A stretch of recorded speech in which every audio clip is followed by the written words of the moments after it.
Hello बच्चों, let's read out the question first. An observer moves with velocity v1 equals to 1 by 2c along a straight line. In front of him, a source of monochromatic light moves with a velocity v2 3 by 4 times c in the same direction and along the same straight line. So एक observer move कर रहा है v1 velocity से एक straight line में. अब उसके front से एक source of monochromatic light move करता है v2 वेलोसिटी से और वो भी सेम डायरेक्शन में along the same straight line. So जो प्रॉपर फ्रीक्वेंसी ऑफ लाइट है वो इक्वल्स है किसके, ओमेगा नॉट के. सो हमें फाइंड करना है frequency of light registered by the observer. ठीक है, ऑब्जर्वर फ्रीक्वेंसी को फाइंड करना है. तो चलिए स्टार्ट करते हैं हम सोल्यूशन से. But before of its let's talk about the key concept which we are going to use here for this question. So यहाँ पर हम यूज करेंगे डॉपलर इफेक्ट का. सो जो भी ओमेगा डैश होंगी this will be equals to omega times of under root में क्या हो जाएगा, सी माइनस का v divided by c plus v के इक्वल. ठीक है, सो बस इस फॉर्मूले का हम यहाँ पर यूज करने वाले हैं. सो सबसे पहले तो हमें एक रिलेटिव वेलोसिटी फाइंड करनी होगी. क्यों? क्योंकि देखिए लेट सपोज कि इस तरीके से ऑब्जर्वर है वो पॉजिटिव एक्स डायरेक्शन में जा रहा है विथ v1 वेलोसिटी. ठीक है ना.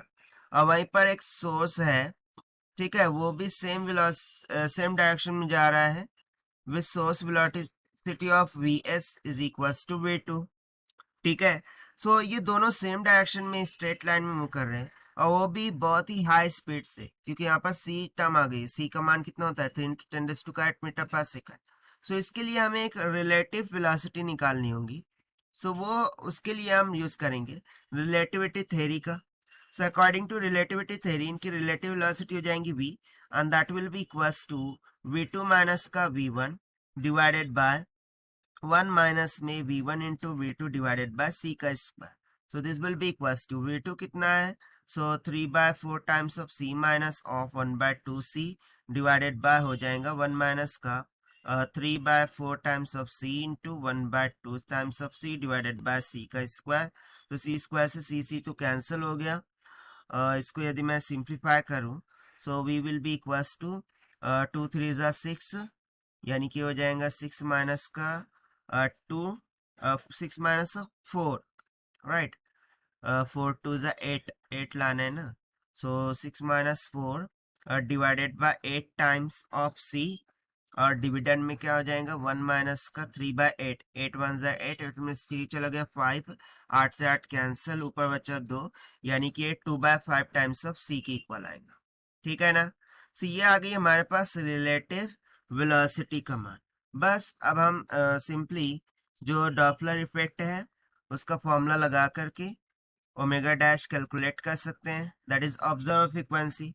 तो omega dash will be equals to omega times of ना जो सोर्स है उसके लिए ओमेगा नॉट दे रखा है. सो ओमेगा का मान यहाँ पर सिंपली हो जाएगा ओमेगा का नॉट अंडर रूट में हम पहले फॉर्मूला लिख लेते हैं कि c माइनस का v divided by c plus v हो जाएगा.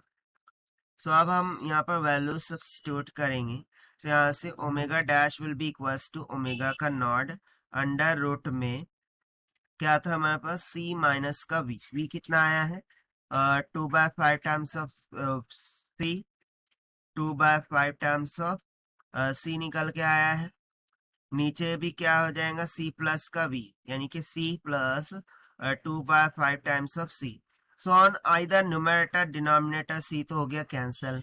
सो यहाँ से हो जाएगा ओमेगा का नॉट अंडर रूट में ना 5 1 ज़ा 5, 5 में से 2 चला गया कितना बच गया 3, तो ये हो गया 3/5 डिवाइडेड बाय 5 प्लस 5 1 ज़ा 5 5 2 और 2 कितना हो गया 7 और 7/5 5 से 5 कैंसिल.